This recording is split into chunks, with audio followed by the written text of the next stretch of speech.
For the House Speaker, and this has happened just as we were about to chat, Mike Johnson has sent the House into early recess, shutting until September to block a vote calling for the release of the Jeffrey Epstein files.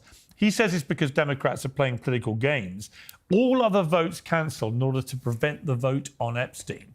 I mean, this is kind of dictator stuff, isn't it? I mean, to block a vote, not just one Democratic vote, but to make sure a note of others just don't happen either, because you want to, dampen down a raging scandal and not be aware that by doing this almost unprecedented action, you're actually just going to pour fuel onto the flames of the scandal. So it's entirely self-defeating, I think. What's your view?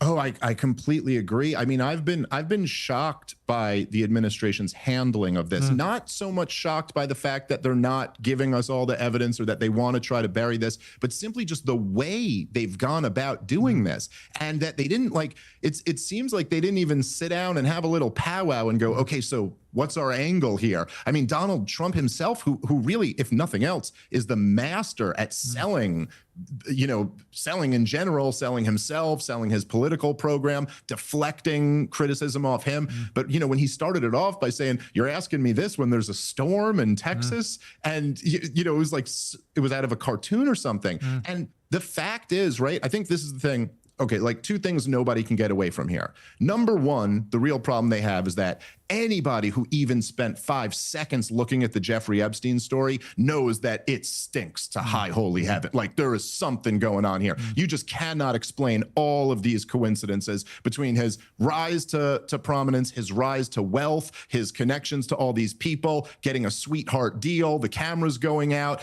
having Ehud Barak sleeping at his place. Like, we're going to need some type of explanation here. And it can't just be, oh, nothing happened.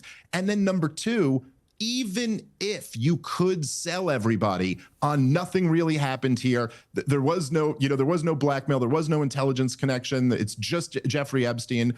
Well, then if that's the case, can someone explain to me how Pam Bondi and Kash Patel and Dan Bongino don't all have to resign in disgrace?